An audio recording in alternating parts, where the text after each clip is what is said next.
When my boyfriend asked me about my body count during his promotion celebration dinner, I told him over 20 that he was number 12 on my list. These words made him go completely silent, set down his wine glass like it had turned to poison, and walk out of the restaurant without a word, leaving me alone with 8 of his closest friends and colleagues staring at me in shocked silence. It was supposed to be the perfect evening.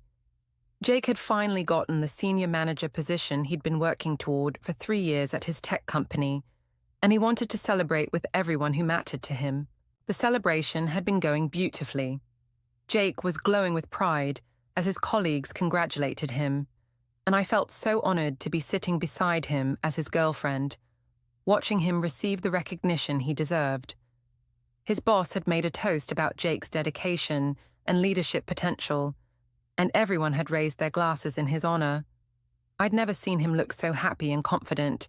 After the main course, when the wine had loosened everyone's tongues and the conversation had turned more personal, Jake's best friend Marcus started sharing embarrassing stories from their college days. The whole table was laughing as Marcus described Jake's failed attempts at dating during their senior year, and soon everyone was chiming in with their own romantic mishaps and funny relationship stories. The mood was light and jovial when Jake turned to me with a slightly tipsy grin and asked the question that would change everything between us. He wanted to know how many guys I'd been with before him, and he asked it in front of the entire table like it was just another amusing topic of conversation. Everyone's attention focused on us, and I could feel 8 pairs of eyes waiting for my response. I thought he was just being playful, maybe wanting to show his friends how open and modern our relationship was. We'd never really discussed our past relationships in detail, and I assumed he was ready for that level of honesty. Looking back, I realize I completely misread the situation and his expectations. Without hesitation, I smiled and told him the truth. Over 20 partners, and he was number 12 if we were only counting serious relationships. The words came out easily, naturally, like I was discussing my favorite restaurants or movies. I'd never been ashamed of my romantic history, and I didn't think twice about sharing it. The silence that followed was deafening. Jake's smile vanished instantly, and the color drained from his face as if someone had physically struck him. He stared at me for what felt like an eternity, his mouth slightly open, clearly struggling to process what I'd just said. The entire table had gone quiet, and I could feel the weight of everyone's uncomfortable stares. Then Jake did something I never could have predicted. He carefully placed his napkin on the table, stood up without saying a word, grabbed his jacket from the back of his chair, and walked straight out of the restaurant. He didn't look back, didn't acknowledge anyone's confused calls after him, didn't even pause to pay his portion of the bill. He just left, leaving me sitting there in my beautiful dress, surrounded by his friends and colleagues, feeling like I'd just been publicly rejected in the most humiliating way possible. The aftermath was immediate and brutal. Marcus tried to smooth things over, suggesting that Jake was just overwhelmed by work stress and the celebration, but everyone at the table knew something serious had just happened. The mood shifted from festive to awkward in seconds, and I could see people exchanging meaningful glances when they thought I wasn't looking. I tried calling Jake immediately, but my calls went straight to voicemail. I sent text after text, but they showed as delivered but not read. The panic started setting in as I realized this wasn't just a momentary overreaction. Jake had completely shut me out without explanation or discussion. His colleague Sarah approached me as people were starting to leave, and her words cut deep. She suggested that maybe I should have been more careful about sharing such personal information so casually, implying that I'd somehow committed a social faux pas by being honest. The judgment in her voice made it clear that she, and probably everyone else at the table, thought I was entirely at fault for whatever had just happened. I drove to Jake's apartment hoping to find him there, but his car was gone and the windows were dark. When I called his mother looking for him, her tone was noticeably cooler than usual, and she curtly informed me that Jake was staying with his brother and didn't want to be disturbed. The way she said it made it obvious that Jake had already told his family about our conversation, and they were all taking his side. The next morning brought no relief. Marcus finally called to explain that Jake was shocked and confused and needed time to process what he'd learned about me. It was during this conversation that I began to understand the full scope of the problem. Jake had apparently assumed that my romantic experience was similar to his own, limited and carefully considered. Marcus revealed that Jake had only been with 4 women in his entire life, all in serious long-term relationships that he'd hoped would lead to marriage. This revelation helped me understand why Jake had reacted so dramatically, but it also made me realize how differently we'd been approaching our relationship from the very beginning. While I'd seen us as 2 adults getting to know each other, Jake had been evaluating me as a potential wife based on standards I didn't even know existed. Our relationship had begun 6 months earlier when we'd matched on a dating app. Jake was 29, a software developer from a traditional family in Ohio, while I was 27, working in event management and originally from California. From our very first date, it was clear that we came from different backgrounds and had different perspectives on relationships and life in general. Jake was the most gentlemanly man I'd ever dated. He always opened doors, insisted on paying for dinner, walked me to my car, and treated me with a level of respect and consideration that was refreshing after years of dating in Los Angeles. He talked about his family with obvious love and admiration, describing parents who'd been married for 35 years and siblings who all lived within driving distance of each other. I was charmed by his old-fashioned manners and his genuine interest in building something serious. After a string of casual relationships and disappointments, Jake represented stability and commitment in a way that felt mature and appealing. He wasn't just looking for fun, he was actively seeking a life partner, and he made that clear from early in our relationship. During our first few months together, Jake would share stories about his past relationships, describing 3 long-term girlfriends he'd dated seriously enough to consider proposing to. He spoke about them with respect, but also with clear disappointment that things hadn't worked out. It became obvious that Jake approached relationships methodically, investing deeply in women he could envision introducing to his parents and potentially marrying. My own romantic history was considerably more complex and varied. I'd had my first serious relationship at 17, and throughout college and my early 20s, I dated extensively. Some relationships had lasted months or years. Others had been brief but meaningful connections. I'd never kept a precise count, but when pressed for a number, 20 plus felt accurate for partners I'd been emotionally involved with beyond casual encounters. Growing up in California, with divorced parents who each remarried multiple times, I'd learned to view relationships as learning experiences rather than potential lifetime commitments. Each relationship had taught me something about myself and what I wanted in a partner, and I'd never felt ashamed of my romantic journey or seen it as something that would disqualify me from future happiness. With Jake, however, I'd sensed early on that his views were more traditional. He made comments about women who were too aggressive in dating, praised me for not being like girls who frequented bars looking for attention, and spoke approvingly of his sister-in-law, who'd only dated 2 men before marrying his brother. These conversations made me realize that Jake held certain expectations about appropriate behavior for women, particularly women he might consider marrying. Rather than address this difference directly, I'd begun editing my past to fit Jake's apparent preferences. When he asked about my dating history, I gave vague responses about having a few serious relationships without going into specifics. I downplayed my more adventurous experiences and emphasized the committed relationships that aligned more closely with his own romantic resume. This selective honesty had felt necessary to protect our developing relationship. Jake was unlike anyone I'd dated before, stable, financially secure, emotionally available, and genuinely interested in building a future together.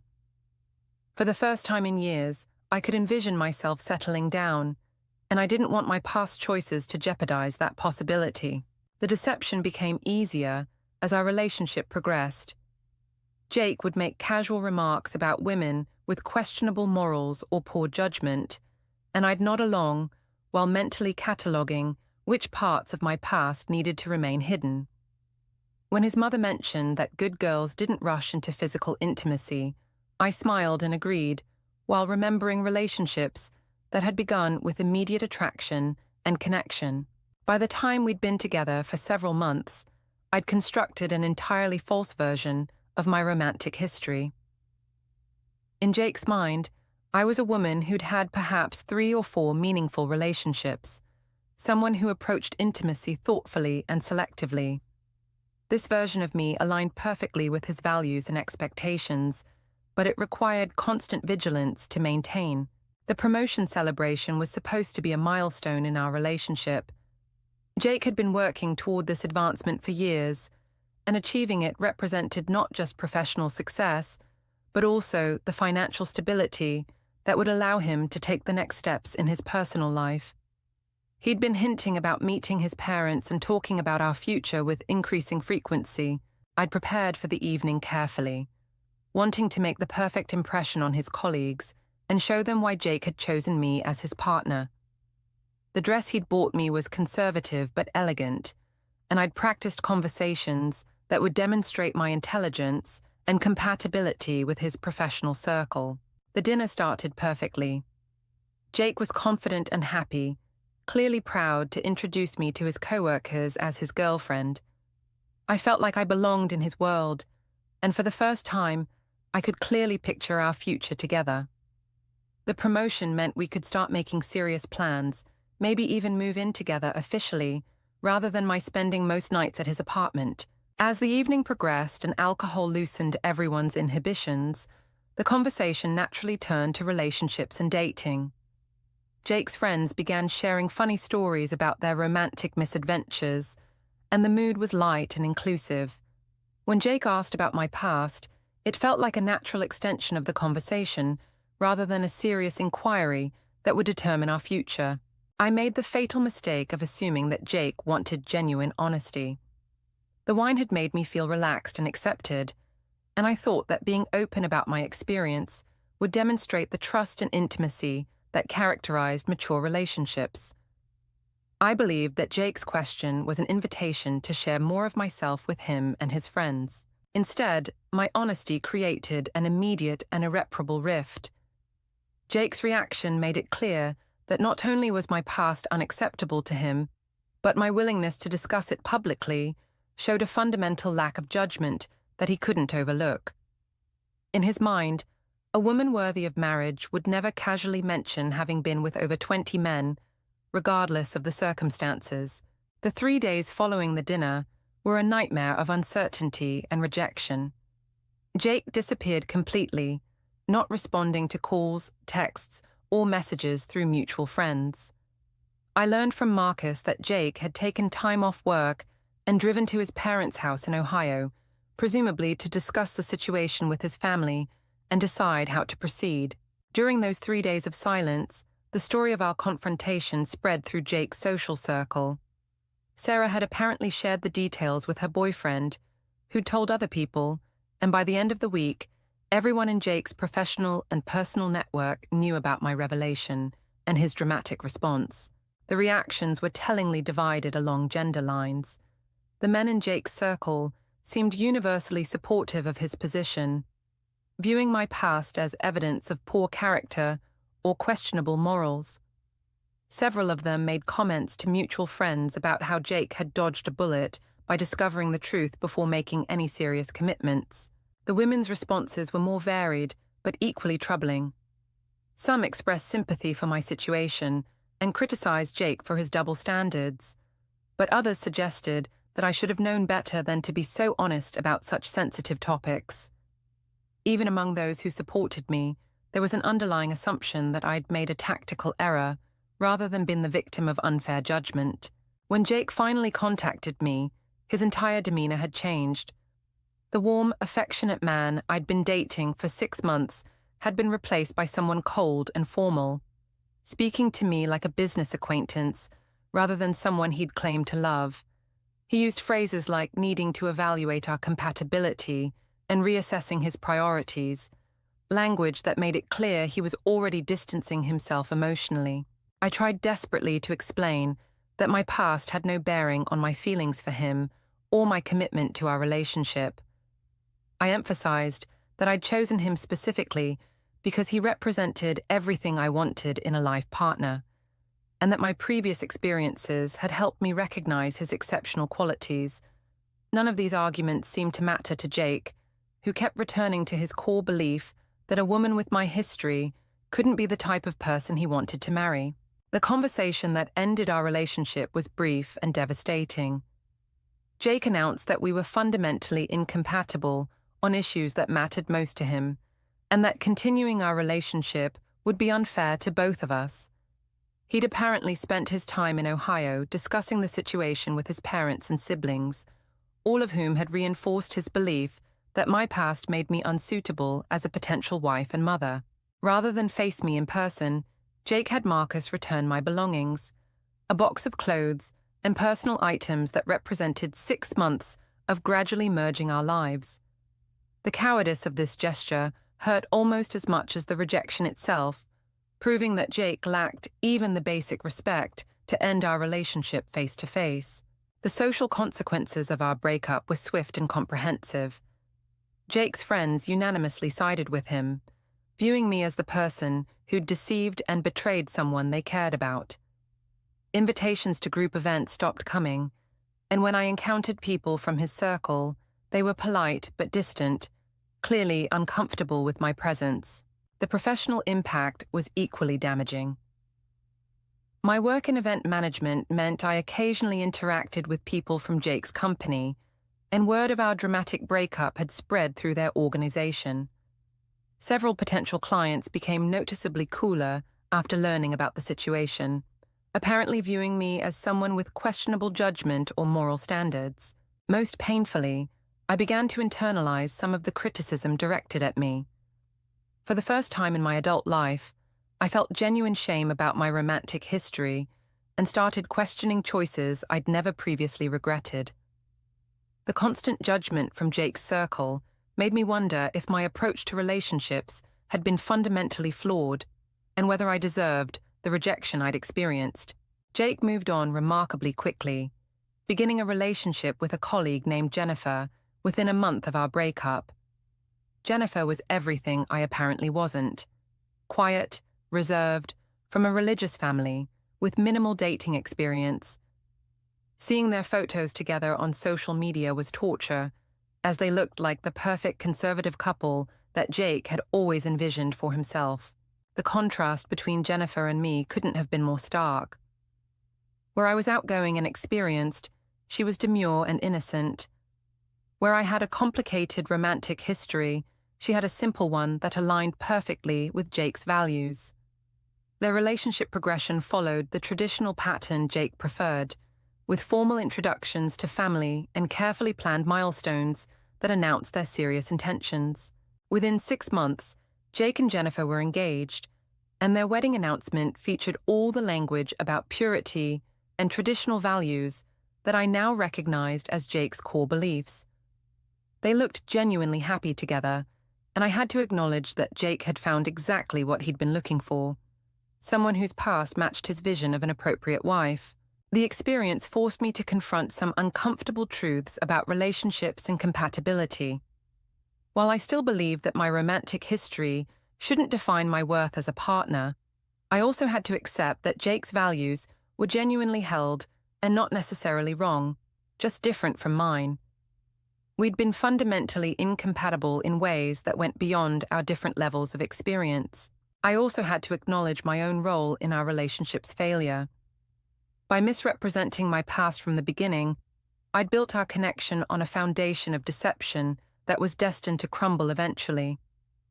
Jake had fallen in love with a version of me that didn't exist, while I'd fallen in love with someone whose core values I'd never truly understood or accepted. The months following our breakup were difficult but ultimately instructive. I lost weight from stress, struggled with work performance due to the social complications, and spent countless hours analyzing every aspect of our relationship for clues I'd missed. The humiliation of being so publicly rejected was hard to overcome, particularly in a city where social circles overlapped and news traveled quickly. Looking back on the dinner that changed everything, I can see that my honest answer served as a crucial test that revealed our fundamental incompatibility. While the method was brutal and public, it prevented us from continuing a relationship that was built on false pretenses and would have eventually collapsed under the weight of our different values.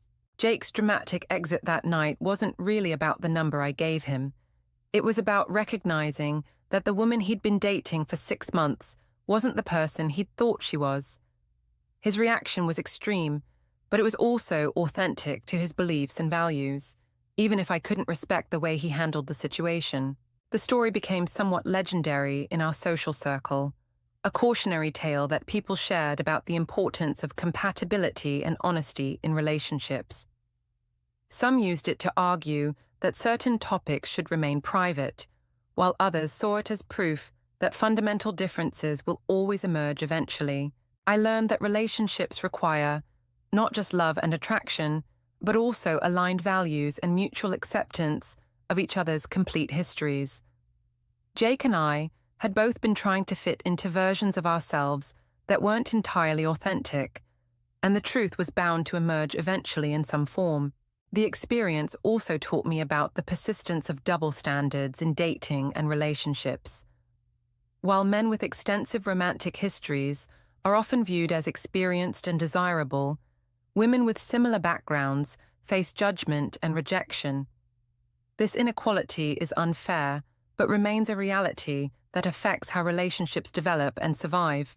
Most importantly, I learned that hiding fundamental aspects of yourself to maintain a relationship is ultimately self-defeating.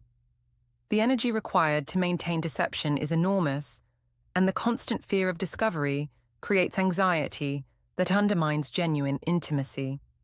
Authentic connections require complete honesty, even when that honesty carries risks. If this story resonated with you, please hit that subscribe button and give this video a thumbs up. It really helps the channel grow. And I'm curious, what city are you watching from? Let me know in the comments below. Have you ever been judged for your past? Should our romantic history define our worth in relationships?